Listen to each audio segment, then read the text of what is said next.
மாதா தொலைக்காட்சியின் இதய துடிப்பாக திகழும் நேயர்கள் அனைவருக்கும் ஆகாஷின் அன்பு வணக்கங்கள். உலகின் படைப்புகள் எல்லாம் உழைப்பின் சிதறல்களே. உலகின் படைப்புகள் எல்லாம் உழைப்பின் சிதறல்களே. உலகில் இருந்து உழைப்பை அகற்றினால் மிஞ்சுவது வெறும் கல்லும் மண்ணும் தான். என்ன ஒரு அழகான வார்த்தைல. இந்த வார்த்தைகளுக்கு மற்றும் உழைப்புக்கு சொந்தக்காரர்களாகிய ஒவ்வொரு துறையிலும் பணியாற்றும் பணியாளர்களுக்கு மாதா தொலைக்காட்சியின் சார்பிலும் என்னுடைய சார்பிலும் சர்வதேச தொழிலாளர் தின நல்வாழ்த்துக்களை தெரிவித்துக் கொள்கிறேன். இன்னைக்கு மே 1 எதனால சிறப்பிக்கிறோம்ட்டு நிறைய பேருக்கு தெரியும். அன்னைக்கு அதிக நேர வேலை, கம்மியான சம்பளம், அதிக மணி நேர வேலை அப்படின்னு சொல்லி பல விஷயத்துக்காக போராடினாங்க. ஆனா இன்னைக்கு நம்ம வாழ்றதுக்காகவே போராடிட்டு தான் இருக்கும். நாம வாழ்றதுக்காக உழைக்கிறோமா இல்ல உழைச்சே வாழ்க்கை போயிடுமா அப்படின்ற கேள்வி எல்லார் மனசுலும் இருந்துட்டு தான் இருக்கு. என்ன பண்றது, வாழ்க்கை போற போக்குல ஓடிதானே ஆகணும். அந்த வகையில இன்னைக்கு நாம சந்திக்க போற ஆட்கள் யாருன்னு பாத்தீங்கன்னா, புதுச்சேரியில் அமைந்திருக்கும் ஆர்ட் அண்ட் கிராஃப்ட் வில்லேஜில் பணிபுரியும் தொழிலாளர் தான் சந்திக்க போறோம். இங்க என்னப்பா அப்படி ஸ்பெஷல் அப்படின்னு நீங்க கேட்டீங்கன்னா, நான் சொல்றதை விட நேர்லயே உங்களுக்கு காமிக்கிறேன், வாங்க போகலாம். சார் வணக்கம் சார். எனக்கு எதுக்கு சார் எல்லாம் சொல்லிட்டு, பரவாயில்ல உட்காருங்க. இருக்கட்டும் தம்பி, ஆக்சுவலாக ஒரு செக்யூரிட்டி தான் நாங்கள். செக்யூரிட்டியா இருந்தாலும் ஏன் உங்களை நீங்களே குறைச்சி இட போட்டுக்கிறீங்க? இல்லை, எங்களுடைய கடமைப்பா அது. நாங்கள் அப்படி தான் எல்லாருக்குமே அப்படி தான் பண்ணுறோம். சரி, ஓகே. ஆனால் நீங்கள் தப்பாக நினச்சிக்கலன்னா உங்கள் தொழில் மற்றும் அதில் இருக்க கஷ்டத்தை பற்றி நான் தெரிஞ்சுக்கலாமா? தெரிஞ்சுக்கலாம்பா. என்னுடைய பெயர் K Bakthavatsalam. MA, MPEd, MPhil படிச்சிருக்கேன். என் பேர் T Nallamuthu, MA degree holder.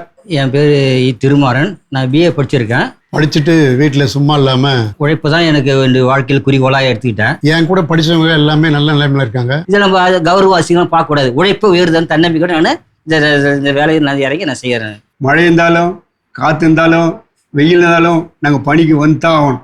இருந்தால் கூட நம்ம இந்த கஷ்டத்தை நான் நினைக்கிறது இல்லை. இந்த இவ்வளோ கஷ்டப்படுறோமே நிற்கிறதால நான் நரம்பு இழுக்கும், ராத்திரியில் தூங்க முடியாது, வலி குதிகால் வலிக்கும். அப்போ நமக்கு இதில் இதை பெருசாக எடுத்து கிடையாது. இரவு பணியில் நாங்கள் தூக்கத்தை விட்டு செக்யூரிட்டி வேலை பார்ப்போம். இரவு விஷப்பூச்சிகள், பாம்பு, பல்லி, பூரான் எல்லாம் எங்களை தீண்டும். வலி இருந்தாலும் என்னோட மன உறுதியில் இந்த வயசில் நம்ம இன்னும் உழைக்கணும்னு தன்னம்பிக்கை நான் எடுத்துக்கிட்டு நான் இதை வேலை செய்கிறேன். நான் ஆனால் இவ்வளோ நேரம் நீங்கள் உங்களுடைய கஷ்டத்தெல்லாம் சொல்லும் போது நிஜமாவே எனக்குமே அது புரிஞ்சிக்க முடியுது எந்த அளவுக்கு அது கஷ்டமாக இருக்கும் அப்படின்னு சொல்லிட்டு. ஏன்னா நின்று வணக்கம் வச்சு அந்த கால் வலியில் நைட்டில் தூக்கம் வராமல் நரம்புலாம் இழுத்துக்கோன்னுலாம் சொல்லியிருந்தீங்க. அதெல்லாம் கேட்கும்போது எவ்வளோ கஷ்டமாக இருக்குன்றது எனக்கு புரியுது. என்னோட ஒரு விண்ணப்பம் என்னென்னா, எத்தனையோ பேருக்கு நீங்கள் எழுந்து நின்று வணக்கம் வச்சு உள்ளே அனுப்பியிருப்பீங்க. நான் உங்களுக்கு சல்யூட் பண்ணி இந்த ஆர்ட் அண்ட் கிராஃப்ட் வில்லேஜுக்குள்ளே அனுப்பணும்ட்டு ஆசைப்பட்றேன். பண்ணலாமா? செய்யலாம் தம்பி, கண்டிப்பாக செய்யலாம் தம்பி.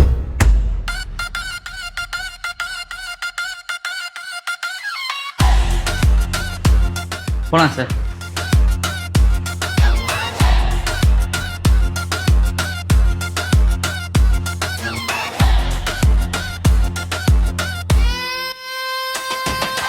ஸோ இப்போ நம்ம எந்த கடைக்கு வந்திருக்கோம்னு பார்த்தீங்கன்னா, ஜுவல்லரி கிராஃப்ட் ஷர்மிலான்றவங்க நடத்திட்டு இருக்காங்க. ஸோ இவங்க கைத்தறி பொருட்களை வச்சு நிறைய ஜுவல்ஸ், பிரேஸ்லெட்ஸ்லாம் செஞ்சுட்டு இருக்காங்க. அண்ட் இவங்க நிறைய பெண்களுக்கு சுய தொழில் உதவி பண்ணிட்டு இருக்காங்க.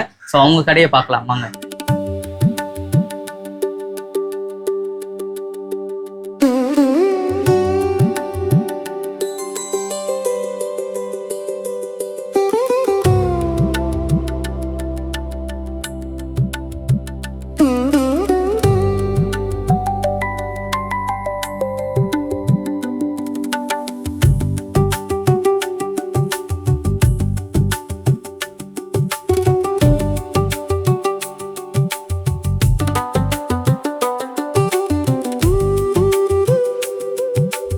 இப்போ நம்ம வந்திருக்க இடம் பார்த்தீங்கன்னா லேம்ப் ஷேட். தேவராஜ் என்பவர் தான் இந்த கடையை நடத்திட்டு இருக்காரு.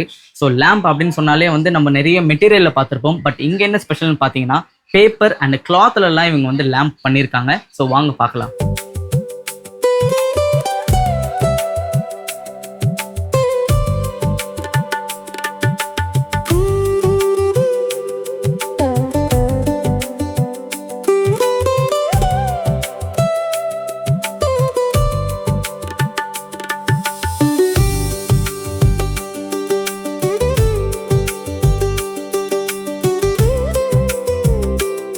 இப்போ நம்ம வந்திருக்க இடம் பார்த்தீங்கன்னா கோகனட் கிராஃப்ட். அதாவது கொட்டாங்குச்சியில் ஒரு சில விஷயங்கள் செய்யலாம். ஆனால் இந்த கடையில் நீங்கள் பார்த்தீங்கன்னா ஹேண்ட்பேக்காக இருக்கட்டும், கரண்டி, செயின், லேம்ப்ஸு, ஹேண்ட்பேக்கில் டிஃப்ரெண்ட்டான வெரைட்டிஸு, இந்த மாதிரி நிறைய விஷயங்கள் கோகனட் கிராஃப்டை வச்சு நிறைய செஞ்சுருக்காங்க. வாங்க பார்க்கலாம்.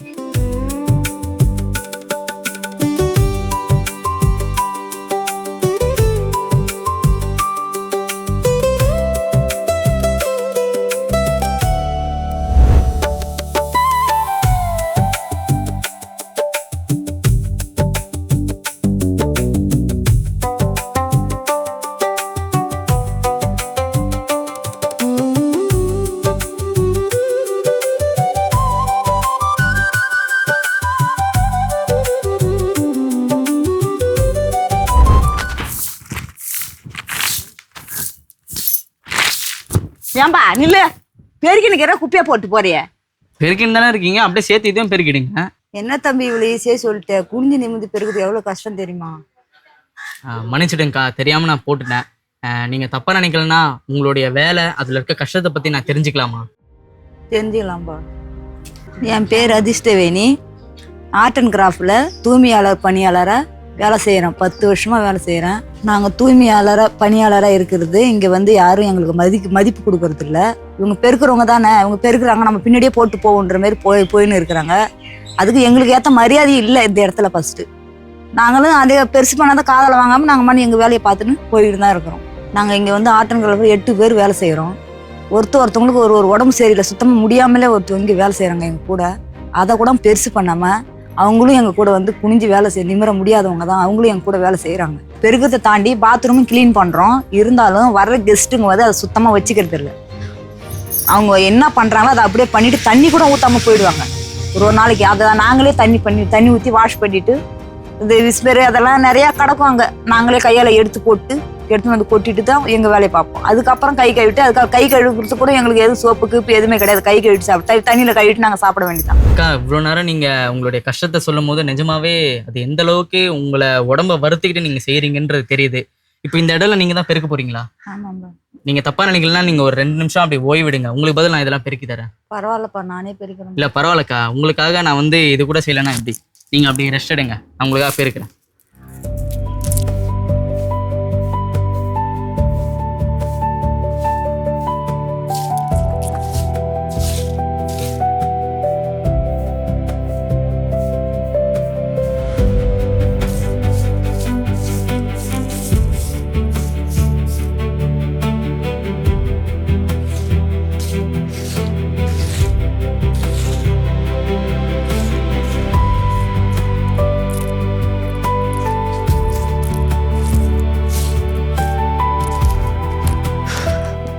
நிஜமாவே இப்போ நான் பெருக்கணும்ல, எனக்கு முடியல. நீங்கள் 10 வருஷமா பெருக்குன்னு சொல்லும் போது உங்களுக்குலாம் வந்து என்ன சொல்றதுன்னு தெரில. மாதா தொலைக்காட்சியின் சார்பாக உங்களுக்கு வந்து தொழிலாளர் தின நல்வாழ்த்துக்கள் தெரிவித்துக் கொள்கிறேன். நன்றி. நன்றிக்கா.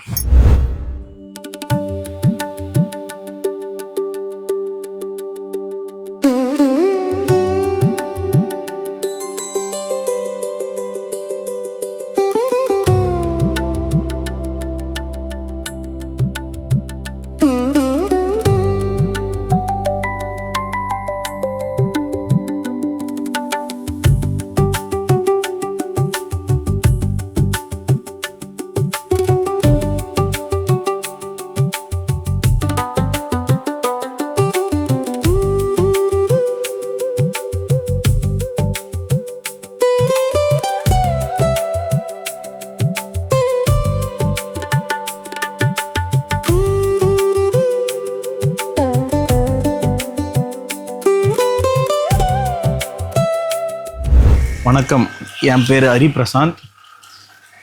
இந்த மண்பாண்ட தொழில் வந்து நாங்கள் பாரம்பரியமாக பண்ணிட்டு வரோம். எங்கள் முன்னோர் காலத்துலேருந்தே இந்த தொழில் தான் நாங்கள் செஞ்சுட்டு வரோம். எங்கள் தாத்தா கட்டுறது எங்கள் அப்பா பண்ணாங்க. இப்போ நான் வந்து MBA ஃபினான்ஸ் முடிச்சுட்டு எனக்கு இந்த தொழிலில் கொஞ்சம் இது வந்து அழிவில் விளிம்பில் இருக்குது. இப்போ இந்த காலகட்ட இளைஞர்கள்லாம் இந்த தொழிலை வந்து எடுத்து பண்ண மாட்டுறாங்க. நான் படித்து முடிச்சுட்டு ஏன் நம்ம இதை பண்ணக்கூடாது? இதை வந்து இப்போ ஃபஸ்ட்டு வந்து வெறும் மண்பாண்டம், சட்டி, பானை அந்த மாரி தான் பண்ணிட்டு இருந்தாங்க. நான் இதை வந்து எடுத்து பண்ணுறப்ப கொஞ்சம் மாடர்னாக இந்த காலத்துக்கு கட்டத்துக்கு ஏற்ப நவீன முறையில் ஒரு ஜக்கு, பாட்டிலு அந்தமாரி அதிலே டிசைனாக நிறையா இப்போ உற்பத்தி பண்ணியிருக்கோம். ஏன் எல்லோரும் வந்து இதை எடுத்து பண்ண மாட்டாங்கன்னா இந்த தொழில் ரொம்ப ரொம்ப ரொம்ப ரொம்ப ரொம்ப கஷ்டம். ஃபஸ்ட்டு மண் எடுக்கிறதுலே பெரிய ரொம்ப ரொம்ப கஷ்டம். இப்போ வந்து பார்த்தீங்கன்னா இப்போ கூட எங்களுக்கு மண் வரல ஒரு 4 மாதமாக. மண்ணுக்கு வந்து பார்த்தீங்கன்னா இப்போ வந்து ஃபஸ்ட்டுலாம் அந்த காலத்தில் வந்து ஏரிக்கு போவாங்க, அப்படியே வாரின்னு வந்து செஞ்சுருவாங்க. நாங்கள் ஒரு டவுன் உள்ள இருக்கிறதால இப்போ ஏரியில் போய் நாங்கள் மண் எடுத்துட்டு அங்கேருந்து ஒரு வண்டியை பிடிச்சி எடுத்துகிட்டு வரதுக்கு எங்களுக்கு வந்து பார்த்தீங்கன்னா ஒரு நடைக்கு எப்படி இருந்தாலும் 7000-8 8000 வரைக்கும் ஆகிடுது. அதுவே ஒரு பெரிய கஷ்டமாயிடுது. ஏன்னா இந்த தொழிலில் வந்து பார்த்தீங்கன்னா 8000 ரூபா கொடுத்து மண் கொட்டிட்டு சின்னதாக ஒரு பானை செஞ்சு கொடுத்தோன்னா அது வந்து மக்கள் என்ன கேட்பாங்கன்னு வச்சுக்கலாம், இது மண் பொருள் தானே, இதுன்னு அம்மா ரேட்டு சொல்கிறீங்க, எங்களுக்கு 20 ரூபாய்க்கு கொடுங்க, 30 ரூபாய்க்கு கொடுங்க. ஒரு சட்டி ஒரு 200 ரூபா சொன்னோன்னா அதை 80 ரூபா 60 ரூபான்னு கேட்பாங்க. அப்போ வந்து மக்கள் நம்மளுக்கு புரிய வைக்க முடியாது. அதாலே பாதி பேர் இந்த தொழிலை விட்டுட்டு போயிட்டாங்க. அப்புறம் இன்னொரு கஷ்டம் என்ன ஆகிடும்னா, இதை வந்து சூழ வைக்கிறது பெரிய கஷ்டமாக இருக்கும். திடீர்னு இப்போலாம் கிளைமேட் சேஞ்ச் ஆகிடுது. கிளைமேட்னா நம்ம திடீர்னு மழை வந்து போச்சுன்னா ஒன்றுமே பண்ண முடியாது. நம்ம ஒரு ஆர்டர் எடுத்து செய்வோம், அவங்களுக்கு குறிப்பிட்ட தேதிக்குள்ளே அவங்களுக்கு அது கொடுக்கலன்னா அந்த ஆர்டரும் கேன்சல் ஆகிடும். மழை வந்து என்ன பண்ணிடும், பாதி பொருள் எங்களுக்கு வீணாகிடும். அதுவும் இந்த ஒரு 6 மாதம் இந்த வெயில் சீசன் மட்டும்தான் எங்களுக்கு வந்து நல்லா போகும். இந்த 6 மாதத்தில் வந்து நாங்கள் எவ்வளோ பொருள் செஞ்சு வச்சுக்கிறோமோ அதை ஃபுல்லாக அடுத்த 6 மாதத்துக்குள்ளே நாங்கள் விற்று எதனா சேல் பண்ணிக்கலாம்.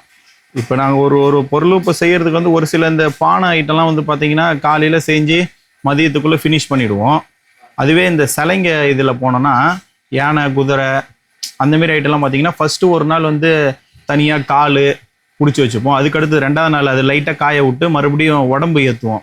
அதுலேருந்து உடம்பு ஏற்றிட்டு இன்னொரு நாள் விட்டுட்டு மறுபடியும் அது மேலே ஃபுல்லாக மூடி ஒரு நாள் விட்டுட்டு மறுபடியும் டிசைன் போடுவோம். மொத்தம் ஒரு குதிரை ஒரு 4 அடி குதிரை முடிக்கிறதுக்கு எங்களுக்கு ஒரு 3 to 5 நாளுக்குள்ளே ஆகும். அது ஃபுல்லாக ஃபினிஷ்டாக. அதுலேருந்து அது என்ன ஆகும், உள்ளவே காயணும் ஒரு 10 நாள். உள்ளவே காஞ்சால் மட்டும்தான் அதுலேருந்து ஒரு 10 நாள் கழித்து சூளைக்கு எடுத்து போகலாம். மொத்தம் டோட்டலாக ஒரு குதிரை வந்து ரெடியாகி நம்ம சேல் பண்ணுறதுக்கு 14 நாள் ஆகிடும் கண்டிப்பாக எங்களுக்கு. அதை விட வந்து இதில் முக்கியமான ஒரு இது என்னன்னா, நம்ம இப்போ ஒரு பொருள் இப்போ செய்கிறோம், எவ்வளோ நுணுக்கமாக செய்கிறது நம்ம விரல் இந்த 10 விரலில் தான் இருக்குது. இந்த ஒரு 10 விரலில் வந்து லைட்டாக ஒரு விரல் போய் இப்படி டச் ஆச்சுன்னா அதை பாருங்க உடஞ்சிருச்சுங்களா, இந்த மாதிரி இடம். அதுக்காகவே நம்ம என்ன பண்ணணும், ரொம்ப பொறுமை இருக்கணும். நம்மளுக்கு பொறுமை இருந்தால் மட்டும்தான் இந்த தொழிலை பண்ண முடியும். நம்ம இந்த தொழிலை எவ்வளோ பிடிச்சி செய்கிறோமோ அதுக்கேற்ற மாரி தான் நம்மளுடைய பொருளும் வந்து உற்பத்தி நல்லாயிருக்கும், அந்த பொருளுக்கு அழகு சேர்க்கும். மக்கள்கிட்ட பெரிய ஒரு இது என்னன்னா, இது மண்ணு தானே, இதில் என்ன வந்துட போகுது, கீழே உந்தா உடஞ்சிரும், இதுக்கு ஏன் நாங்கள் இவ்வளோ காசு கொடுத்து வாங்கணும். அவங்க வந்து இதில் செய்கிற அந்த வேலையை பார்க்க மாட்றாங்க மக்கள் எல்லாரையும் அந்தமாரி சொல்ல முடியாது. ஒரு சிலவங்களும் இந்த மண்ணில் செய்கிறதுக்கு மட்டுமே வந்து இதை தான் நான் வாங்குவேன் அப்படின்னு சில மக்கள்லாம் இருக்காங்க. அது எவ்வளோ காசாக இருந்தாலும் பரவாயில்ல, எனக்கு இதுதான் வேணும் அப்படின்னு சொல்லிட்டு வாங்கிட்டு போகிற மக்களும் இருக்கிறாங்க. ஒரு சில பேர் இதை வந்து ஒரு மாதிரியாக சீப்பாக பேசுவாங்க. மண்ணுலாம் என்ன, இதெல்லாம் ஒன்று, எனக்கு நான் வந்து அலுமினியத்திலே வாங்கிடுவேன், சில்வர்லேயே வாங்கிடுவேன், இதுன்னு அம்மா ரேட்டு சொல்கிறீங்க அப்படின்னு சொல்லிட்டு போயிடுவாங்க. நாங்கள் அதேமாதிரி அவங்ககிட்டலாம் அந்த வாக்குவாதம்லாம் நடத்த மாட்டோம். பிடிக்கலன்னா போயிடுவாங்க, நாங்களும் கூட்டு வைக்க மாட்டோம். இது எங்களுக்கு இந்த பொருள் வேணும், பிடிச்சிருக்கு, இவ்வளோ ரேட்டு அப்படி சொன்னால் அது கொடுத்தோம். எங்களுக்கு அதில் வர ஒரு நாளைக்கு ஒரு சட்டி விற்றுதுன்னா போதும், அந்த லாபத்தை வச்சே நாங்கள் ஓட்டிப்போம் எங்கள் குடும்பத்தை. அண்ணன், இவ்வளோ நேரம் நீங்கள் சொன்ன விஷயங்கள் எல்லாமே வந்து நிஜமாவே வந்து இது எவ்வளோ கஷ்டமான ஒரு வேலை. அண்டு இது வந்து இன்னும் குறைஞ்சிட்டே தான் வருது. இதை மீட்டெடுக்கிறதுக்கு இன்னும் இளைஞர்கள் வந்து முன் வரல. பட் இருந்தாலும் உங்களுடைய வார்த்தைகளை கேட்டு கண்டிப்பாக வந்து இதுக்கப்புறம் இதற்கான ஒரு முயற்சி வந்து ஏற்படும் அப்படின்றத நான் நம்புகிறேன். அண்ட் அதே போல் வந்து உங்ககிட்ட ஒரு விண்ணப்பம், இதில் இவ்வளோ கஷ்டம் இருக்குன்னு சொன்னீங்க, உங்களோட கஷ்டத்தில் நானும் பங்கிட்டுருக்கணும்னு ஆசைப்பட்றேன். ஸோ நான் இதை செய்யலாமா? செய்யலாம். உங்களால் முடியுமா? இதை வந்து காப்பாற்றணும், இந்த கலையை காப்பாற்றணும்னா கண்டிப்பாக என்ன வேணால் செய்யலாம். ஸோ என்னை பார்த்து ஒரு 4 பேர் செய்வாங்கன்ற ஒரு நம்பிக்கையில் தான் நான் வந்திருக்கேன். கஷ்டமாக இருந்தாலும் பரவாயில்ல, நீங்கள் சொல்லிக் கொடுங்க, நான் செய்கிறேன். இப்படி மேலே இப்படி அழுத்தணும், பொறுமையாக அப்படியே சென்டரில் இப்படி அழுத்தணும். ஓகே.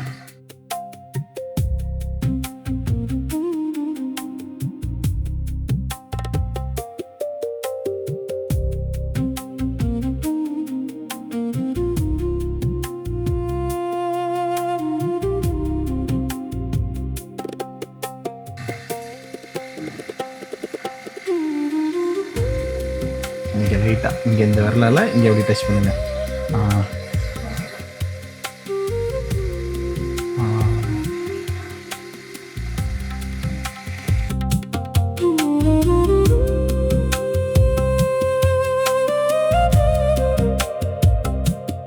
இந்த விரலால் தூக்கிக்கணும் பானையை.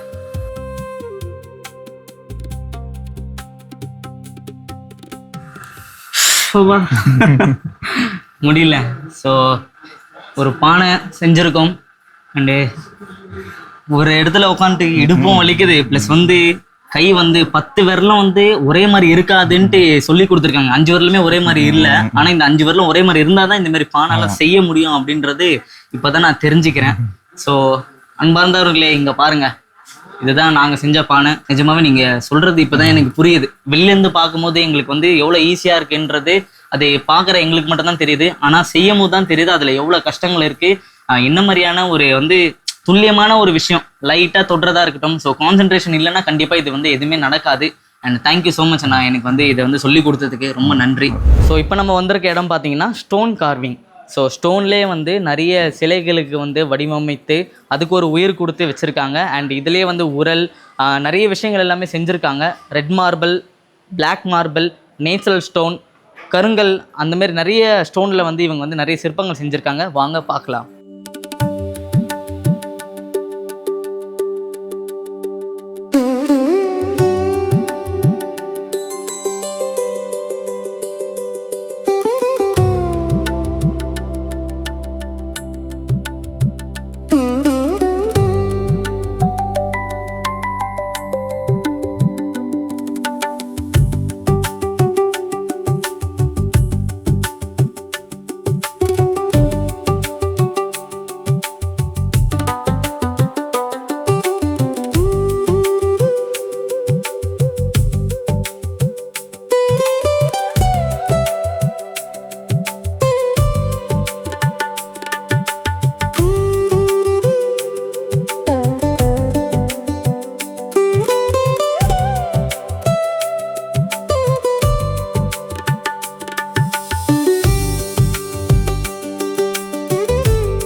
தம்பி, ஹலோ, சொல்லுங்கண்ணா. எனக்கு வந்து ஏதாவது ஒரு டிசைனு, ஒரு ஃபோட்டோ ஃப்ரேமாக இருக்கட்டும், இல்லை ஒரு லேம்ப் மாரி நான் வந்து வுட்டில் எதிர்பார்க்குறேன். எனக்கு ஏதாவது டிசைன் ஏதாவது இருக்குமா புதுசா? இருக்குண்ணா, புதுசாகவே இருக்குது. இருக்கு பாருங்க, மாதா போட்டது. இது யார் செஞ்சது? இது இது எல்லாமே நான் செஞ்சதுண்ணா. அது நீங்கள் செஞ்சதா? ஆமாண்ணா. என்ன தம்பி, சும்மா ஏதாவது விளையாட்டி சொல்றிருக்கியா? ஓனர் வேற யாராவது இருக்காங்களா? இல்லை, நான் தானே செஞ்சது. அப்போ இங்கே இருக்கிறது எல்லாமே நீங்கள் தான் செஞ்சதா? ஆமாண்ணா. என்ன வயசாகுது? எனக்காண்ணா 21ண்ணா. 21. நம்புற மாதிரி இல்லையே. எனக்கு ஏதாவது நம்பிக்கை தர மாதிரி ஏதாவது பண்றீங்களா? வாங்க, வந்து செஞ்சு காட்டுறேன். அப்படியா? வாங்க போலாம். வணக்கம், என் பேர் நவீன். நான் கேட்ரிங்கில் டிப்ளமோ முடிச்சிருக்கேன். எனக்கு வயசு 21.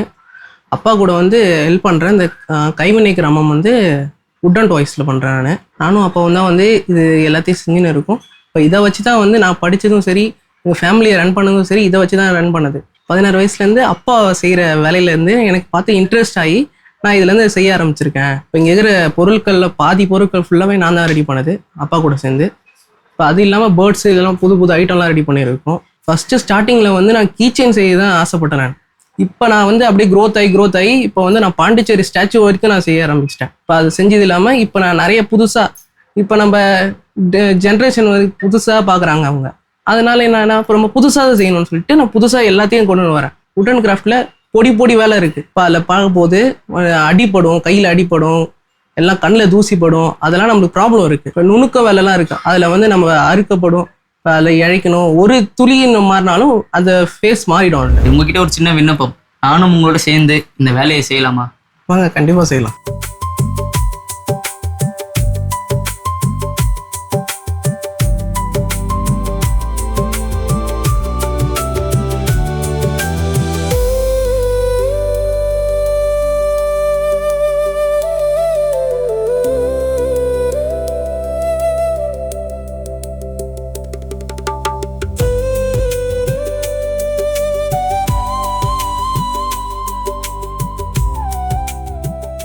ஸோ ரொம்ப அழகாக நம்ம வந்து ஒரு ஹார்ட்டை வந்து கட் பண்ணி வச்சுருக்கோம். ஸோ இந்த ஹார்ட்டை கட் பண்ணுறதுக்குள்ளே என் ஹார்ட்டை என் கையிலே இல்லை. ஏன்னா வந்து இதை கட் பண்ணும்பொழுது என்னோட விரல்லாம் நடுங்க ஆரம்பிச்சிச்சு, எங்கே பிளேடில் பட்டுருமோ அப்படின்னு சொல்லிட்டு. ஏன்னா அந்தளவுக்கு ஒரு பயமாக இருக்குது. ஆனால் நீங்கள் வந்து இவ்வளோ ஒரு சிற்பங்களை வந்து நீங்கள் வந்து அழகாக வடிவமைச்சிருக்கீங்க, ஒரு உருவம் கொடுத்துருக்கீங்க. உங்களோட ஓன் இன்ட்ரெஸ்ட்டில் தான் இது சொல்லணும். ஸோ வாழ்த்துக்கள். இப்போ நம்ம வந்திருக்க இடம் பார்த்தீங்கன்னா சீஷெல், அதாவது கடலில் கிடைக்கிற பொருட்களை வச்சு இவங்க வந்து கையால் ஒரு உருவம் கொடுத்து செய்கிறாங்க. அண்ட் என்ன மாதிரி பொருட்களை வச்சு செய்கிறாங்கன்னா, கடலில் கிடைக்கிற சிப்பி, கிளிஞ்சல், சங்கு இது போன்ற பொருளை வச்சு அதுக்கு ஒரு உருவம் கொடுத்து இங்கே வந்து சேல் பண்ணிட்டு இருக்காங்க. வாங்க பார்க்கலாம்.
வணக்கம் வணக்கம் வணக்கம். என் பேரு தான் ரோசி. மாதா தொலைக்காட்சி நேயர்கள் எல்லாருக்கும் ரோசியோட அன்பான வணக்கம். நானு என் கூட ஒரு ஃப்ரெண்டு வந்திருக்கான். அவனை உங்களை அறிமுகப்படுத்துறதுக்கு அவனை நானும் கூப்பிடுறேன், நீங்களும் என்னோட சேர்ந்து கூப்பிடுங்க. முத்து முத்து. ரோஜா, என்ன ரோஜா? ஐயோ ஐயோ ஐயோ ரோஜா, மாதா சேனல்ல நம்மள படம் பிடிக்கிறாங்களா?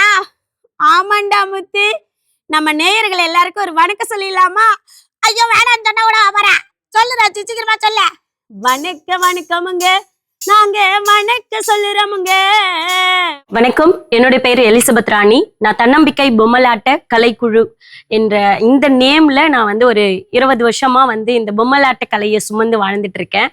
எனக்கு பொம்மைன்னா ரொம்ப பிடிக்கும். அதுலயும் பொம்மலாட்டம் மூலியமா சமுதாயம் சார்ந்த விழிப்புணர்வுகளை பள்ளி மற்றும் கல்லூரி பொது இடங்கள்ல நடத்திட்டு இருக்கேன். முதல் நான் பொம்மலாட்டத்தை ஆரம்பிக்கிறப்ப 2 அட்டையை வந்து அம்மா அப்பா உருவம் வரைஞ்சி நான் வந்து சிறப்பு பள்ளி மாணவர்களுக்காக பாலியல் ரீதியான வன்கொடுமையிலிருந்து குழந்தையை மீட்டெடுத்தல் அப்படின்ற கருவை தாங்கி நான் வந்து சிறப்பு பள்ளி மாணவர்களுக்காக தான் இந்த நிகழ்ச்சியை முன்னெடுத்தேன். அங்க அந்த நிகழ்ச்சியை பார்த்த பெற்றோர்கள் என்கிட்ட வச்ச விண்ணப்பம் என்னன்னு கேட்டீங்கன்னா, இந்த நிகழ்ச்சியை எல்லா மாணவர்களுக்கும் நீங்க கொண்டுட்டு போகணுன்றதான் எனக்கு வந்து அவங்க எனக்கு சப்போர்ட் பண்ணாங்க. எனக்கு அப்ப வந்து எனக்கு பொம்மை வாங்க கூட காசு இல்லை. எனக்காக என்னுடைய சிறப்பு பள்ளி ஆசிரியர்கள் திரு அருண் சாரு தான் வந்து எனக்கு பொம்மைகள் வாங்கி கொடுத்தாங்க. இந்த வாய்மொழி பொம்மலாட்டம் பண்றப்ப நம்மளுடைய 4 ஃபிங்கர்ஸ் தலையில இருக்கும், 1 ஃபிங்கர்ஸ் வந்து இந்த தாடையில இருக்கும்னு வச்சுக்கோங்களேன். நம்மளுடைய மூமெண்ட் இப்படிதான் இருக்கும். சில நேரம் கை இப்படியே தான் இருக்கும். 4 hours 5 hours அரசு நிகழ்ச்சிகளும் எடுத்து பண்ணிட்டு இருக்கேன். அது மட்டும் இல்லாம பொம்மலாட்டத்துல உலக சாதனை பண்ணியிருக்கேன். எனக்குள்ள ரொம்ப கோவம் வரும், ஏன் எல்லாரும் உலக சாதனை பண்றாங்க, ஏன் பொம்மலாட்ட கலைஞரால உலக சாதனை பண்ண முடியாதா அப்படின்னு நினைச்சு உலக சாதனை முன்னெடுத்திருக்க. 76 நிமிடம் தொடர்ந்து தனிநபராக பல குரல் பேசி உலக சாதனை நிகழ்வை முன்னெடுத்திருக்க. இன்னைக்கு செல்போன் வந்துருச்சு, எல்லாருமே இன்ஸ்டாகிராம் வீடியோ அது இதுன்னு பயங்கரமா பண்ணிட்டு இருக்காங்க. ஆனா இந்த உணர்வுகளே இல்லாத பொம்மைகள் என்ன பண்ணும் அப்படின்ற ஒரு கேள்விக்குறி என் கண்ணு முன்னாடி நிக்குதுங்க. ஆனா என்னுடைய பொம்மைகள் மற்றவங்க இந்த நிகழ்ச்சியை பார்க்குறப்ப அழுதிருக்காங்க, சிரிச்சிருக்காங்க, அவங்க தவற உணர்ந்திருக்காங்க, அவங்கள மாத்திக்கணும்னு முயற்சி பண்ணியிருக்காங்க. எல்லாமே குழந்தைகள் முதல் பெரியவர் வரை இந்த உணர்வை நான் கொண்டுட்டு வந்திருக்கேன். அதை எனக்குள்ள சின்ன வயசுல இருந்து விதைத்த என்னுடைய ஆசிரியர் பெருமக்கள், நான் படித்து வளர்ந்தது எல்லாமே வந்து கிறிஸ்டியன்ஸ் பள்ளி அப்படின்றதுனால எனக்கான சிஸ்டர்ஸ் இருக்காங்க, அருள் சகோதரிகள், குருக்கள் கிட்ட இருந்து நிறைய விஷயம் நான் கத்துக்கிட்டேன். என்னோட அப்பா வந்து குருக்களுக்கான ஒரு சமயக்காரா இருந்திருக்காரு, ரிக்ஷா டிரைவரா இருந்திருக்காங்க. ஆனா இன்னைக்கு நான் வந்து ஒரு சிறந்த சமூக பணியாளர் அப்படின்னு சொல்லிட்டு ஆண்டவர் கையால் எனக்கு வந்து ஷால்வில் போத்தினப்ப எங்கள் அப்பா உயிரோடு இல்லையே நான் அழுதுருக்கேன். ஏன்னா அன்னைக்கு வந்து ஊரே கூட்டி சொல்லியிருப்பார், என் பொண்ணு வந்து ஆண்டவர் கையால் வந்து சிறப்பு செஞ்சிருக்கப்படுறாங்கன்னு. அப்படி சில நிறைய கண்ணீரும் இருக்கு. இந்த நிகழ்ச்சிகளுக்கெல்லாம் போறப்ப சில பேர் வந்து பணம் கொடுப்பாங்க, சில பேர் இந்த கலைக்காக போய் காசு கேட்குறீங்களா அப்படின்னு கேட்பாங்க. நேற்று கூட ஒரு இன்சிடென்ட் நடந்தது. ஒரு 300 குழந்தைங்க வந்தாங்க. 10 ரூபா டிக்கெட் போட்டேன். 10 ரூபாய்லாம் கொடுக்க முடியாது, 5 ரூபா தான் கொடுப்பேன், நிகழ்ச்சி பண்ணா பண்ணுங்க அப்படின்னு சொல்லிட்டு அவங்க நிகழ்ச்சியை பார்க்காத போயிட்டாங்க. எனக்கான தேவைகள் இங்க நிறைய இருக்கு. என் குடும்பமும் நடத்தணும், என் பிள்ளைங்களை படிக்க வைக்கணும், நிறைய விஷயங்கள் இருக்கு. ஆனா அது எல்லாத்தையும் மீறி நானும் இந்த கலையை முடிஞ்ச அளவுக்கு இதை நான் கொண்டுட்டு போய் சேர்க்கணுன்றது என்னோட ஆசை.